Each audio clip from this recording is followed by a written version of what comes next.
In this lecture, we turn into the second part of the knowledge engineering practice.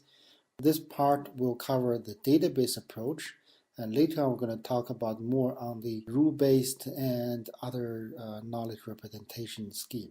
So database approach is considered as part of the knowledge representation and is focused on the factual aspect of knowledge. So we're going to cover some of the design issues, and you will be assumed to know some of the basics from the tutorial, the lynda.com. So we're going to proceed on covering the design aspect. To understand the role of database in knowledge management practice, we have to back up a little bit and talk about the knowledge representation problem first. So as we know that knowledge representation are explicit way to represent what we know, and there's many schemes to do that. There are three common methods that can help us to encode knowledge that we can explicitly describe. So we call them knowledge representation schemes. Basically, we have a very common way to do that is to use production rules. We call it production rules because they're not only rules, but also we can reason, we can change those rules to infer new knowledge. Okay? And the second type of formula is logical forms. Basically, logical forms are great in representing human belief, human attitude, and human intention. So they are applied to certain subjects. So many cases they apply to facts or applying to statements. And then we have semantic networks or frames that are more oriented towards capturing factual knowledge. Okay? So this combination of different knowledge representation schemes makes the whole representation very powerful. In the knowledge management practice, there's a trend that knowledge representation schemes are integrated in any practice. So we're going to talk about how this database fit into this whole representation schemes. When choosing knowledge representation methods, we have to keep two things in our mind. First, knowledge representation scheme must be understood by both human and machines. So if your representation scheme only satisfies one side of the story, that wouldn't be sufficient because the schemes are designed to be understood by both human and machines. And most time when we talk about representation in expert system, in knowledge-based system, we also talk about rules because those are decision related. However, most of the rules will cite certain facts, or we need to refer to certain facts, and all those conditions and changes made are also based on facts. Okay? So they need to access a large amount of facts in the expert system or decision support system. And those facts normally are stored in the ad hoc kind of file system or is kind of in-memory storage. Okay? Such kind of design normally are not scalable to large-scale problem. That's the reason that we start to cover some of the database approach. Basically, we want to use database to capture the factual aspect of the real-world knowledge so that the whole knowledge-based system can be more scalable. When we talk about database approach to knowledge management, it's natural to ask what is the benefit of using database in combination with knowledge-based system. There's two major things that we can highlight. First, database is a more scalable way to store factual in knowledge because database has very powerful retrieving and also the management functions for keeping the facts well organized, and also we can have faster retrieval and we can manage a lot of facts altogether. Okay? It's also a good way to distribute such knowledge because the clients can access database in the concurrent sessions, and we can also enforce integrity rules so that when the factual knowledge change, the relationship among them still maintain valid. Right? So these are the things that database can help with the knowledge-based system. And database basically has a set of well-formed design methods, and it actually can derive very efficient schemas, okay? And we can actually model the semantics of the factual relationship into integrity constraints and functional dependencies, which are the common design mechanisms in database. Okay? So by doing that, we can capture a large number of facts and make them accessible to knowledge-based system. Now let's talk about what a database is. A database has many ways to define it. Okay, if you look at the database textbook, there's several dozens of ways to design database. But here we want to adopt just one very generic database definition. Basically what the textbook Esmery's computer-based database system design book basically define database as anything that model a real-world enterprise. So when you talk about a model, that means it's a simplification, right? It's a simplified view of the complex enterprise for some purpose. Right? So Esmery argued that anything can be looked at as a set of entities, and there's a set of relationships that happen between those entities or among those entities. Okay? So if we take this world view, we can think of the world as made of a set of entities and a set of relationships. Okay? So this is just one way to define that. There's many other ways, but we want to emphasize that database is designed for a certain purpose. It's not just like a data store or data warehouse. Okay? It has a predetermined goals, okay, or service in the designer's mind.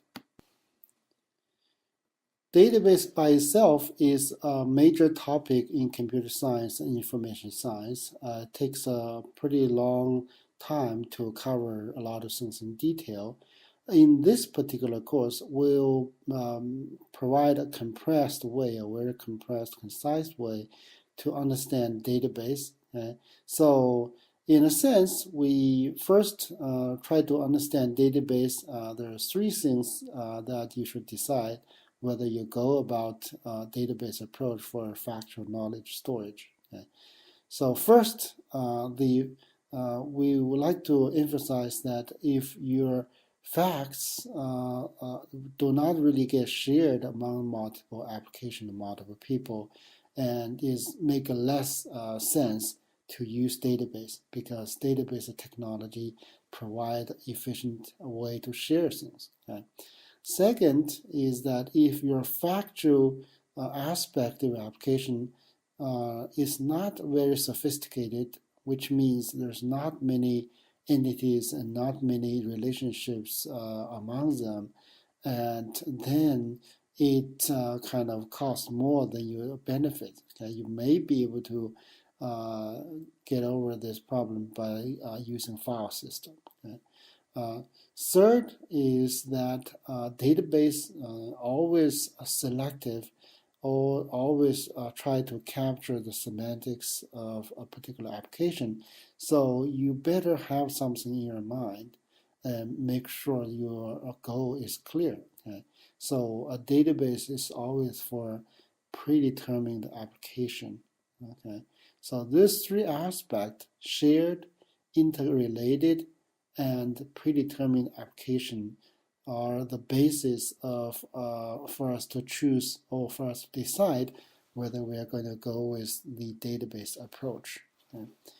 Now, because we said that database is a model of the world, we have to make sure that we understand two things. Okay. First, database is only capture some aspect of the world, so it's not really accurate description of what the real world is about. Okay. So please be critical when you read something from the database. They may or may not be feasible as the kind of complete description of the world. Second, we want to be clear that whatever you store in the database may be data, may be information, or maybe something related to the factual aspect of the knowledge. Okay? So database is not just equal to information or knowledge yet. Only when we use database, use what are the facts in your database to answer certain questions, they become real information. Okay? Or when we use the database content as a way to feed into the reasoning system that use rules and other high-level knowledge, then database manage something that is part of the knowledge. Okay. So we should be careful when we look at what we store in database. Okay, there's nothing to stop you from storing anything, but the real meaning of what you store is in the mind of the designer. When you have a complex knowledge domain and involve many different things and the complex relationship, you better be careful to structure your stuff in a very organized way. That's why we need to have a structured way to design the database so that we can come up with a schema that has the most efficient retrieval capability. In the same time, it actually has little or no duplication and survive any changes without any difficulties. Okay. So there's many reasons to design the database well. So the key thing for our, this course is to come up with a schema that can store the knowledge, factual part of the knowledge in a very organized way. Right? So in this course, we're going to cover what we call the three-phase design methodology. And basically, it's started with the requirement collection. And we're not going to cover detailed requirement, but if you know the requirements, okay, you usually come up with two things. Okay? One is basically what kind of functionalities that you need to come out or get out of the database that you are building. Okay? So in this case, the functionality depends on the rules of the knowledge base and the reasoning needs of this knowledge base in terms of the retrieving the factual aspects. Okay, so we call it functional requirements. Okay. And at the same time, we also specify what kind of data we can store. So we have a data requirements as part of the requirement analysis. Okay. And after that, we start with a three-phase design. And first phase is conceptual design. The second phase is logical design. And third phase is called physical design. Okay. So the reason we divide the whole design into three level or three schema, okay, is because we want to insulate any changes or insulate any problems to three levels so that we can make progress on each level. Okay. So we're going to start with conceptual design. Conceptual design means we want to look at purely the organizing structure of your data, okay, or the factual pieces. And we do not consider any data model yet. We do not consider any systems yet, okay, any DBMS system. We only purely focus on the semantics aspect of the domain. Okay? So by coming up with a schema in conceptual level, we can select any data model or any system that can be applicable to that kind of problem, and the schema wouldn't really change. Okay? So in the same case, if we have a conceptual schema, we can implement this schema into a logical design, which basically by choosing a data model, and we can come up with a logical schema. Right? So in this course, we're going to talk about relational schema, which is one of the logical design model, and we're going to use a relational database in the physical design level, and we're going to use SQL and also the relational query language and relational database manipulation language. Yeah. So three-phase design gives us the best outcome, and we can verify what went wrong in case there's any changes need to be made. So three-phase design has basically divided the design process into three identifiable phases, and we're going to start with a conceptual design, where we're going to define the model or a conceptual model of the enterprise. Okay, and in this case, we talk about indicated the schema we try to come up with should be independent from the data models and data systems. And then we can move on to the logical database design, where we're going to have a determined data model, okay? But we're still not choosing a system yet, because the same database model, for example, relational model, we have many different products in the market that we could choose from. Okay? So the choice of the specific database management system, whether they are Microsoft SQL Server or Oracle, those are part of the physical database design phase. And that's where we actually put data into real physical media and real systems. Yeah.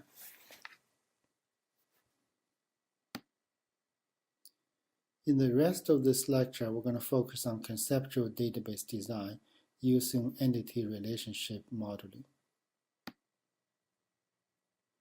A conceptual understanding of enterprise can be constructed by drafting out the entity relationship diagram that basically divide the company or enterprise into a set of entities and relationships among them. Right? So the actual process of analyzing the company or enterprise to come up with a kind of entity relationship model is a very kind of subjective and also very difficult process. Okay? So before we talk about how to do that, let's talk about some of the notions first. Okay? So in ER diagram, we call it entity relationship diagram, is a visual representation of this entities and relationship kind of schema. And when we approach a problem, basically this is what we do. Okay? First of all, we read the requirements, okay, whatever the requirements were given, and we'll try to identify those entities. Okay, so for example, you could have a description of an application in the kind of campus environment or college education. And you're going to have things like students, faculty, and classes, and also you're going to have a lot of relationships between those or among those entities, like a faculty teaching classes, a student take classes, and also classes offered in a particular building. So there will be a variety of relationships. Okay? So we're going to identify the entity first, and then we're going to draft out some meaningful relationships among those entities. Next, we're going to look at each of the entity and try to look at how much things we need to describe for each entity. So we call it attributes. Okay, we attach attributes to entities so that we capture enough about them. This doesn't mean we capture everything about the entity. Maybe selective set of the attributes. And each attributes, we're going to give them a domain. We're going to cover this later on, but most importantly, we're going to actually look at the entities, and we need to make sure that we can uniquely identify each of the entity and we can find them in case we have a question about it. So all this can be drawn into a ER diagram. And this diagram is because it's visual and because it has better meaning and shared meaning between the designers and the domain expert. You could actually show this particular ER diagram and even teach back to the expert to see whether you have understood the requirement well. So we always encourage you to use entity relationship diagram as a way to share, to collaborate, and to make sure that your understanding is correct. After you have some good idea of what are the entities and relationships involved, you will start to draw this entity relationship model in the visual form. Basically, the idea is pretty simple. If you have an entity and we're going to find any similar entities in this domain and define an entity class. And each class, we're going to draw it as a rectangle and give a name to that entity. For example, we have a company that have many employees, and we're going to make an entity called employees and use a rectangle to enclose that employee's name. So in the same time, we can describe each employee by 3 attributes: social security number, name, and lot, meaning parking lot. So these 3 attributes is adequate, or they're sufficient to describe the employees for our application. That's why we only use 3. Potentially, you could use more attributes to describe them if necessary. So entities involves entity type and also involves attributes. Okay, and entities must also be uniquely identifiable. Okay, so when we store them into our database, we cannot point them by the record number. We have to have a unique way to identify them. And this unique thing has to be somewhere from the description of the entity, the attributes. Okay, so we call some of the attributes that can uniquely identify those entities are key, okay, or primary key of the entity. So with that kind of description, we have a pretty good idea on what we understood about the entity. Now, let's look at some of the details of the entity aspect. As we mentioned in the last slides, to fully describe an entity, we need actually work on 3 things. One is to capture enough attributes about the entity so that we can characterize the entities, make them distinguishable, as well as make them useful. And second, we talk about is we need to have a key for each of the entities, okay, and we also need to have a domain. So we're going to cover all these 3 aspects in the next few slides. First, we're going to talk about attributes. Well, although we could describe the entities with as many attributes as we can, we have to look at some of the attributes maybe easier, other attributes may be harder to capture. Right? Very simple, we have several different kind of attributes that we may have to consider using different ways to represent them. Right? So for attributes that only have very simple value, okay, a simple component, a simple value, and we call them simple attributes. Okay, for example, an employee may have an age, okay, and an employee can only take one age at one time. So we call this age as a simple attribute because it only has one value, and it doesn't have too many components in that value. Right? Which this is different if we have attributes called, for example, employee name. Okay, although each employee may have one name as unique identifier, but at the same time, we may ask or we may request the employees by their either first name or last name. So it makes it, a kind of more complex type of attributes. We call them composite attributes. So in other cases, we may have attributes that we may have to attach multiple values. For example, a person's phone number. We have home phone, cell phone. We have kind of different kind of Google phone, etc. So Google Voice. So we may have multiple numbers, all part of us. But if we have this situation, how do we store them? How do we capture them? How do we find them? So in this case, we distinguish between simple attributes, composite attributes, and we also distinguish between single-valued attributes and multi-valued attributes.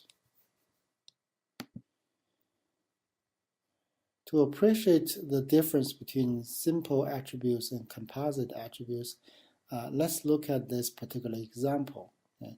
This particular diagram describes an entity called stuff. Okay? And stuff can be characterized by many attributes. Okay? Stuff name, address, telephone number, position, salary, and date of birth, and etc. Okay, staff number is a unique identifier for each staff member. So if you look at this, there's two interesting things. Right? One is that we see that the attributes are described or indicated by a circle and with an attribute's name put inside. Okay? And then there's a little link to the entities they're describing. Right?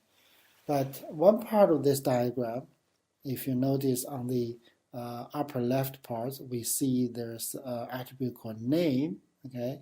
And then there's actually two more attributes directly connected to the name attributes, okay? Normally, this is not allowed if they are trying to describe or kind of try to use them as a kind of other things. Right? So obviously, we have the case that the name can be further decomposed into first name and last name. Okay? So that sometimes we can search by people's first name only, or last name only. So these are recognizable components. Right?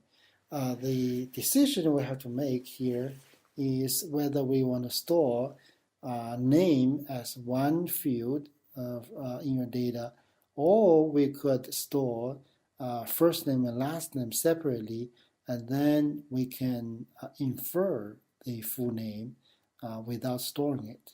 Okay? So in this case, we call this name as a composite attributes, and it has two components. So we're going to look into this decision and how to store them later on. But look at the bottom of the ER diagram. We have another attribute which is very different from other things. This is called a total staff member. So this is what we call a calculated field or derived attributes, because we do not store this thing. Right? We only keep kind of a virtual formula, okay, so that if we need this value, we can calculate it. Right?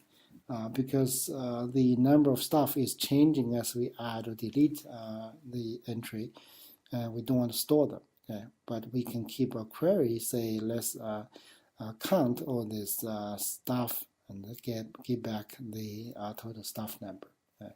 So in this case, we use a dotted line to indicate that although we use that attributes, we do not store it. Okay? We only store formula.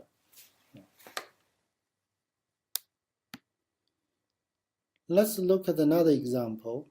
Here we describe a situation where we have a company that basically have run multiple branch offices. This could be a bank that you can think of. There's many branch offices over the different region, and those branches are considered as a set of entity classes. Okay?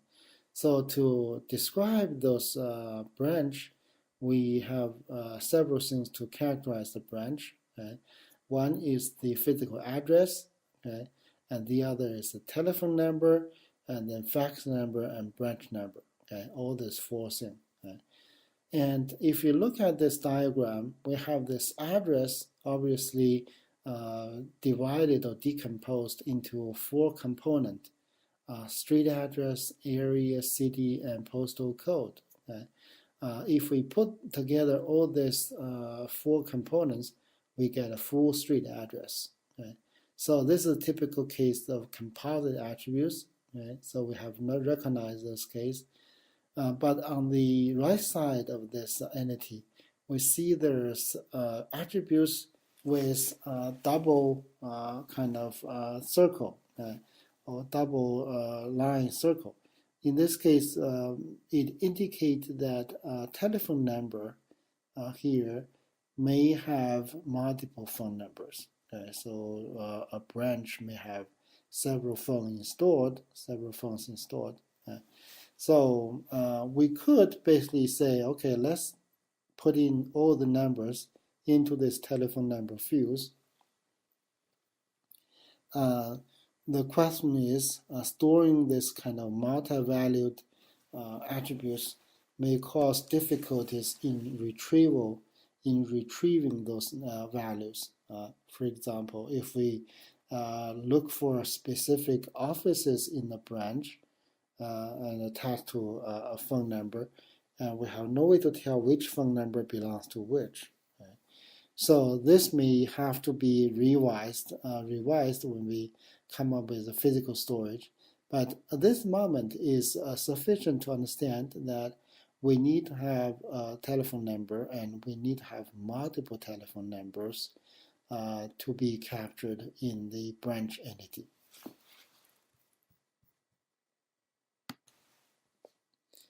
Each attribute may have a set of values that are valid, but if we allow the attributes to take any value, it may destroy the validity of the database. For example, an attribute of employee's age, usually it cannot be more than 100 or 200. Right? So it cannot be a negative number. Right? So we better make sure that the attributes only take a valid value. Okay? This is why we need to define a domain for each attribute. Okay? So a domain basically is just two things. Okay? One thing is data type. Right? Data type could be integer, character, or floating number, or Boolean, or date time, those kind of commonly used data type. And we can also actually add further constraints, saying that not only you have to be integer, but your value can only be between 0 to 10, for example. So you could further limit the possible values. In general, in this class, we're going to just use a few basic data type, right?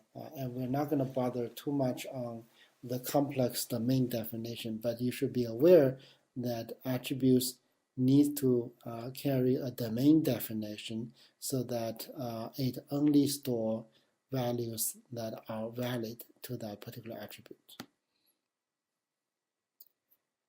The entity class may have many entities stored inside.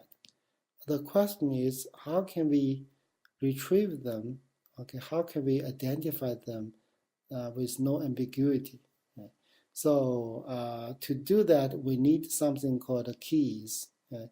So to be stored in the database, we require that each entity in the class must have something to identify it uniquely.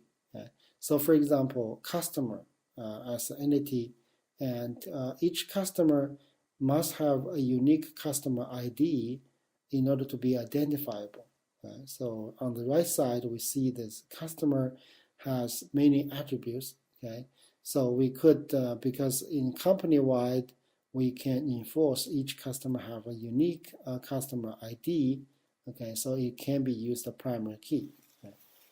Well, in many cases, you may have alternative ways to choose primary key because any attributes, as long as it is unique across the enterprise for the similar entity, you can use it as the primary key. Right?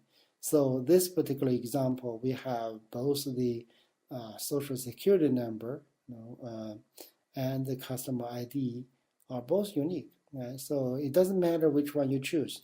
Normally, if you choose the customer or the customer ID, and then the other attributes will be normal attributes. Right? But here we should recognize that the social security number can also be used as a primary key because it's also unique. And we call them alternative keys or candidate keys. So any table may have one or more candidate keys. Okay, and if you choose one of them, others will be regular value, but we will keep them to be unique. Okay, and keep them to be not unknown. So this is the case that we have to choose a primary key attributes, right? And sometimes you may find that there's no one attribute that can uniquely identify each entity, but you may need two attributes to work together, right? For example, if we talk about college level classes, okay, offering, okay, you could find that there's many different kind of classes, many different offerings. Okay? And if you look at the attributes, you may find that just the class name or the course name is not a kind of unique identifier. Okay? You may need to add other attributes like year or semester or even the instructor to uniquely identify a particular offering. So in that case, we say the key include more than one attribute. And this is case we call it a composite key. So composite key simply just made up of more than one attribute. So it's really not a big deal, and we're going to see some of the examples later. Having talked about the entity, let's turn over to the kind of relationship we can define between entities. So normally we look at a pair of entity and see what could happen between these two entities.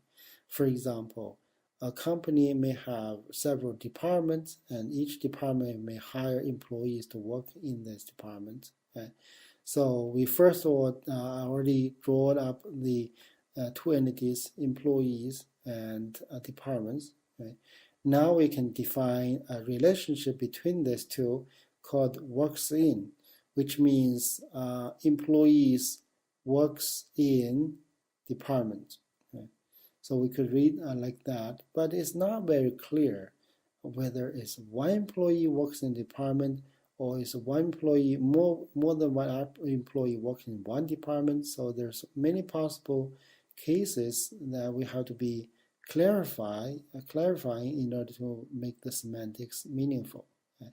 But overall, we can just simply draw a diamond shape to represent relationships.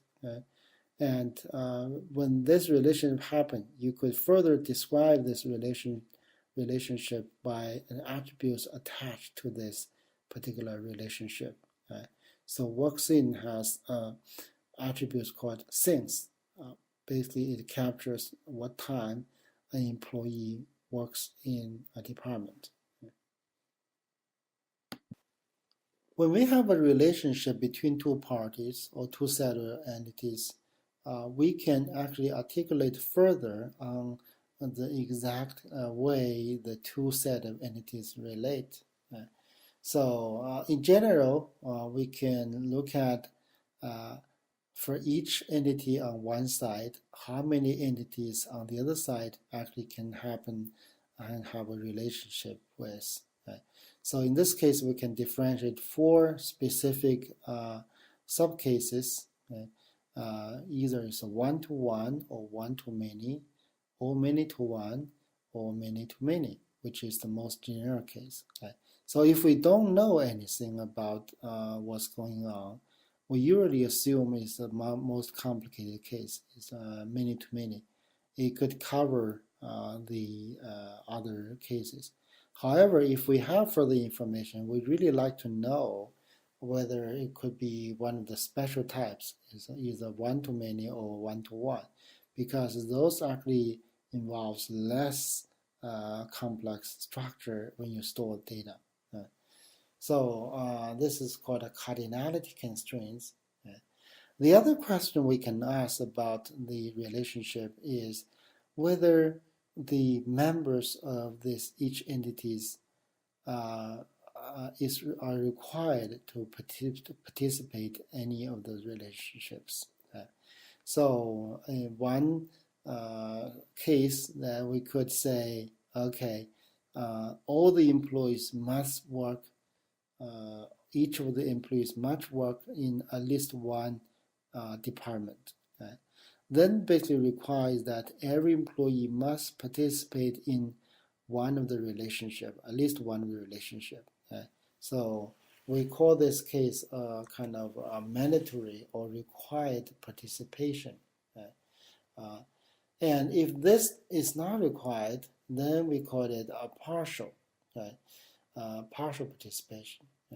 And we can analyze it from both sides, from both the right side of the relationship and left side relationship. If we find that one side is required or total participation, we turn that link or that line into a double line to indicate our finding. So in this case, the first the ER diagram drawing on the R relationship is that every member in the B collection must somehow have a relationship with one or more of these members in A.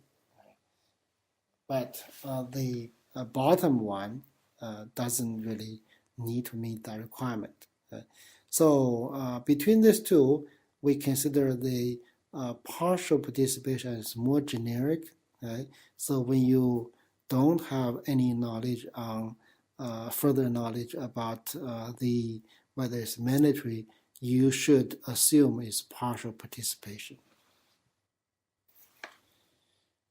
So because every designers share the same notation, share the interpretation of the notation on ER, we can actually read out what it meant by the ER and to share the understanding. Okay, so let's practice on the relationships. When we describe the relationship in ER, how do we interpret it? Okay, so look at the ER entity relationship diagram in the middle of this page. We see that we have two entities, employees and department, and then we have a works-in relationship. And notice that there's a M and N on either side of the works-in relationship. This is read as many-to-many relationship. Okay? So, and also we notice that the two arms of the relationship are represented as a double line instead of single line, which means both sides are full participation or total participation. Okay? So if we translate that into natural language, we could describe this relationship in 4 statements, just simply just about this particular relationship. So first thing we want to say is that we can look at the employee, say an employee or each employee can work in many departments. Okay, so look at the N means one employee can work in many departments. Okay? And then we turn around, looking at a department, okay? We can say a department can have many employees. Okay, that's speak up about this M on the left side. So this is the cardinality constraints of this relationship. Okay? And then we can say something about the participation constraints, okay, which means we have to say that is the participation of the employees required or is the participation of the department required. Okay? In this case, because of a double line, we can say 2 things. Okay? Say each employee must work in a department. Or we can say each employee works in at least one department. Okay? So that make it required. Okay? And then we can turn over to talk about the department. Say each department has at least one employee. Okay? Or we can say a department must hire one employee, at least one employee. So that will force the participation to be total participation. Okay? So you have seen in this case that a simple relationship could be interpreted into 4 sentences. I would like you to practice that. Okay? In the worksheet of this week, you're going to basically do similar things. You should look at the ER diagram and generate natural language statement to just indicate what is the correct interpretation of the ER diagram. Let's do another exercise. Okay, so watch the ER diagram in the middle. Okay, and this is different from the previous one.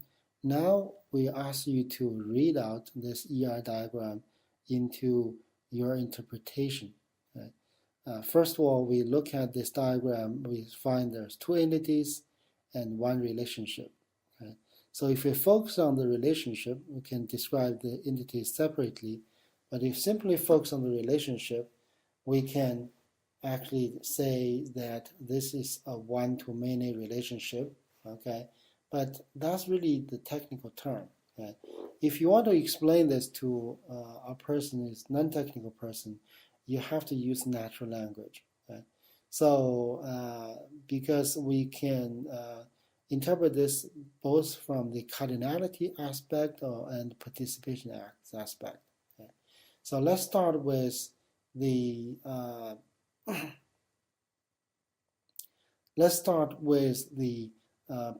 participation aspects.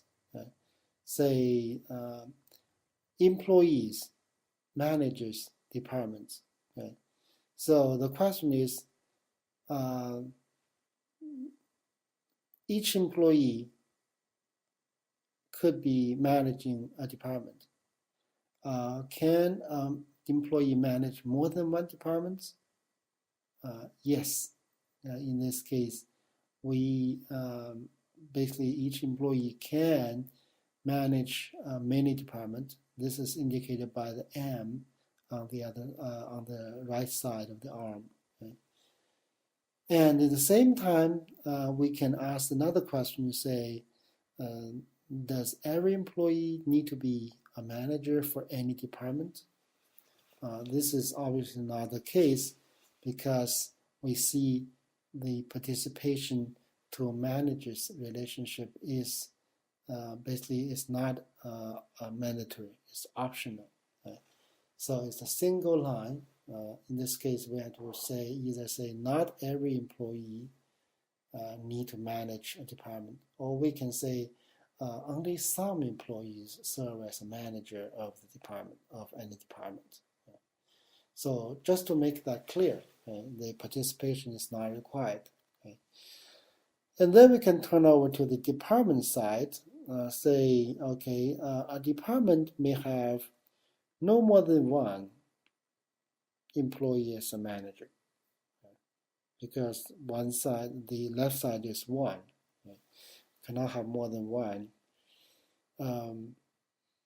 So next we should ask question of, does a department need to have a manager? Well, if that's the case, then there will be full participation. But in this case, because it's a single line, we should state it, say not every department need to have a manager.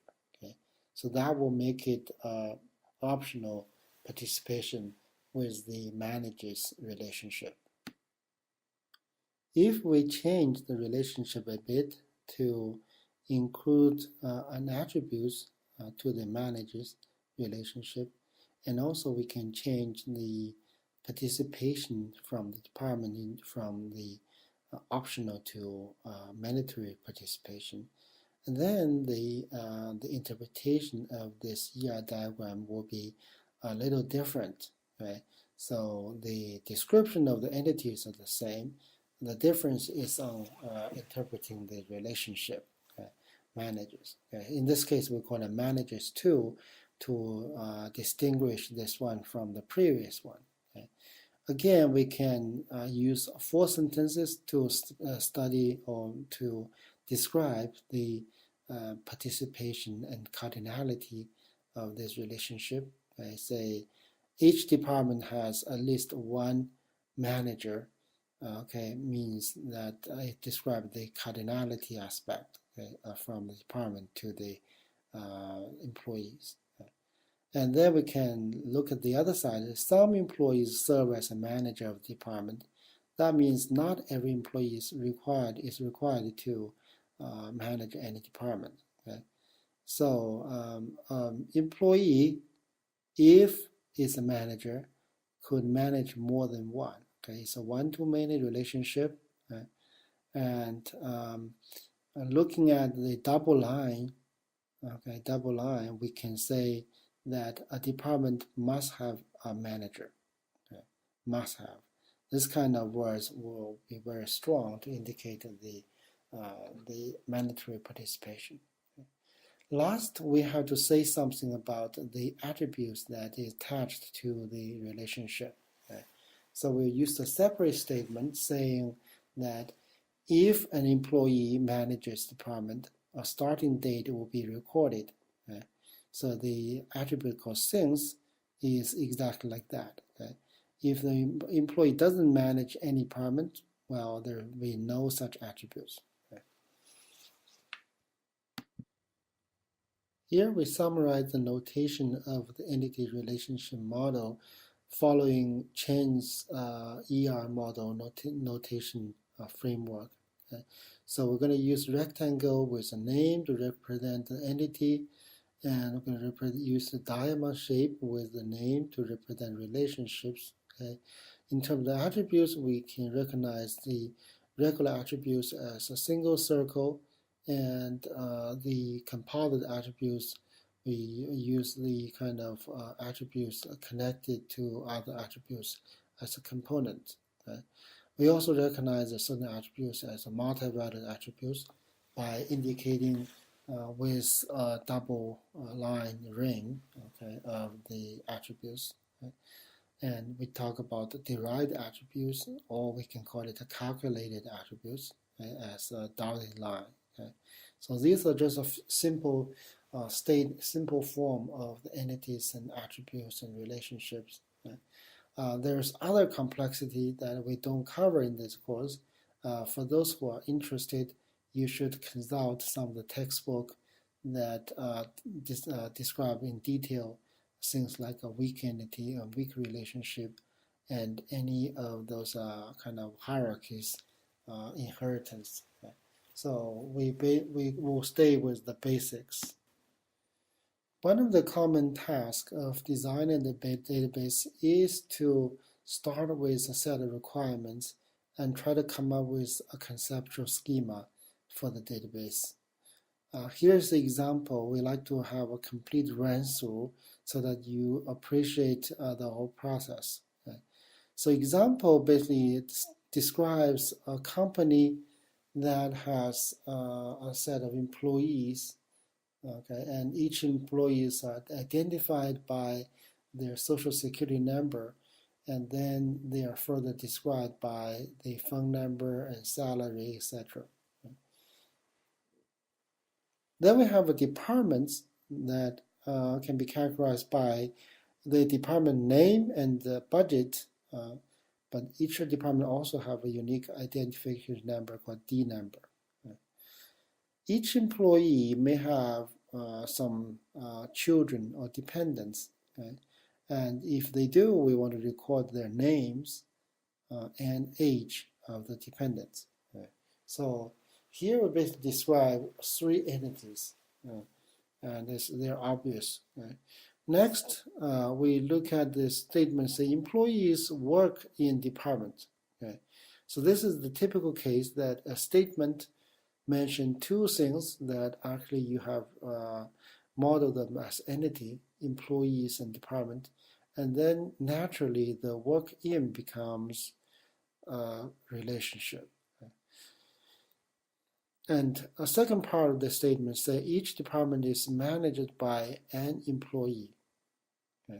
This is kind of further constrains the work-in relationship. So we have to think about how would that affect either cardinality or the participation constraints. Last, we basically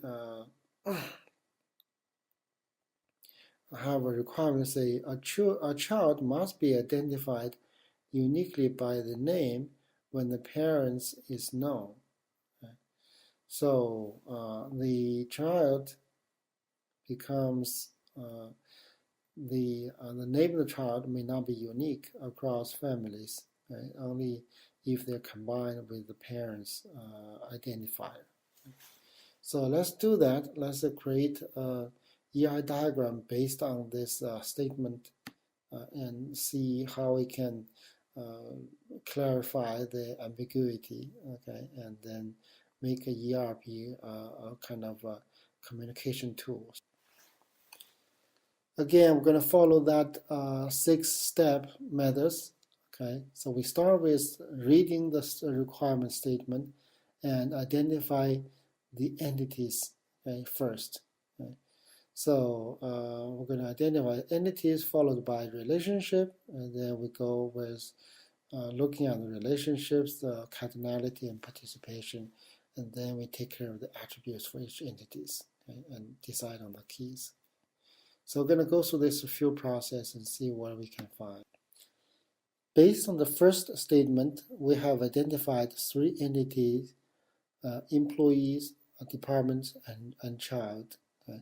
So we can pick up a piece of paper, a blank paper, and then we can spread out the entities into a different part of the paper, okay, but leave room for relationship to be drawn in between.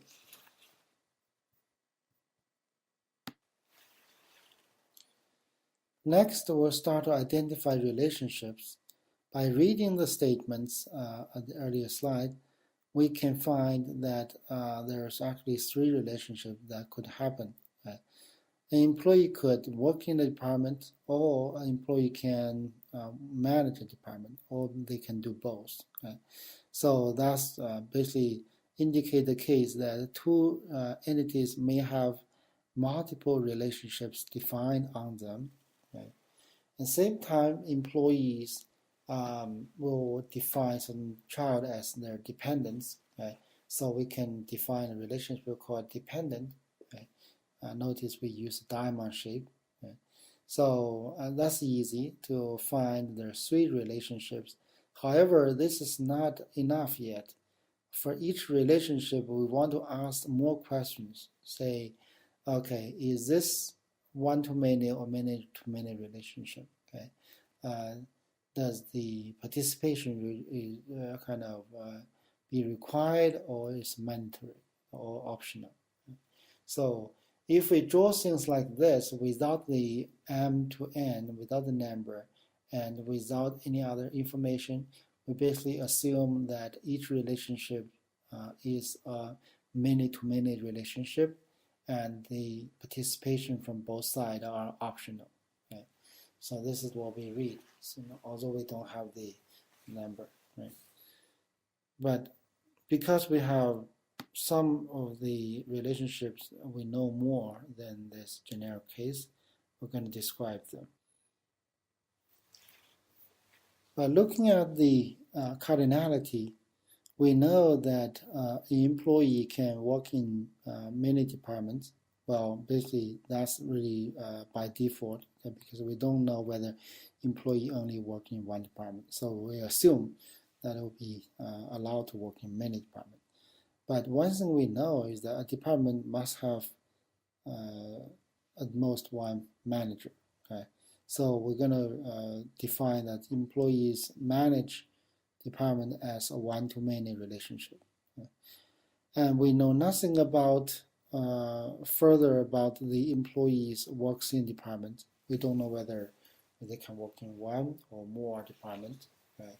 And we don't know whether a department can have either one employee or more employees. So we're going to assume the generic case is many-to-many relationship.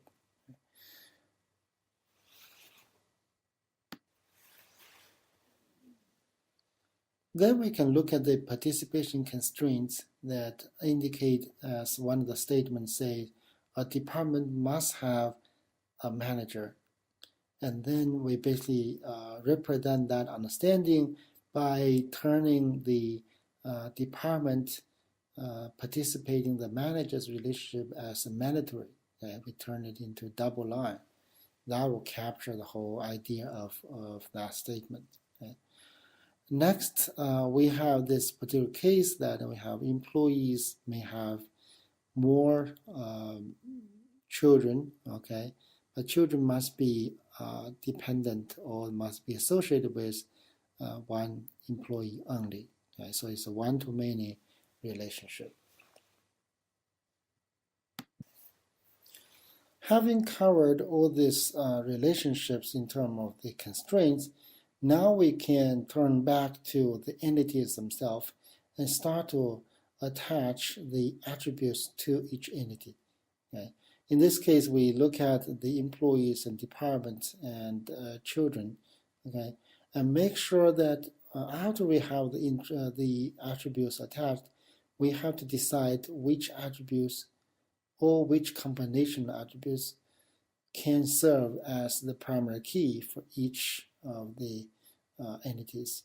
So for employees, we're going to select Social Security number as the primary key by underlining the attributes with a solid line. Okay. Same thing we can do that to indicate the primary key of the department by underlining the DNO attribute. Okay.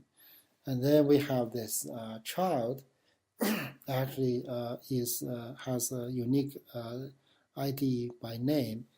However, we have this name and employee actually attached. Okay, so name is only the partial key children.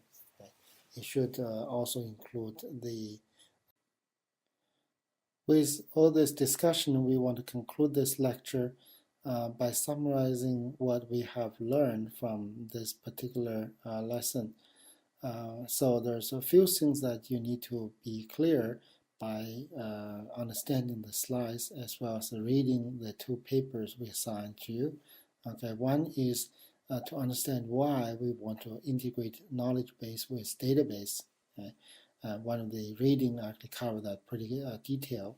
Okay, and then we look at the function of database and how the database store factual knowledge and why we want to do a design. Okay, and why this complex facts can have to be managed well. Okay, and today we covered the first phase of this three-phase design methodology.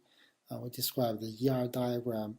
However, the actual conversion of a requirement to ER is a very kind of difficult process. There's no way to automate that, but we only covered the entity relationship diagram as a notation of your understanding. Okay, so actual understanding has to be derived by you and by analyzing the company. Okay.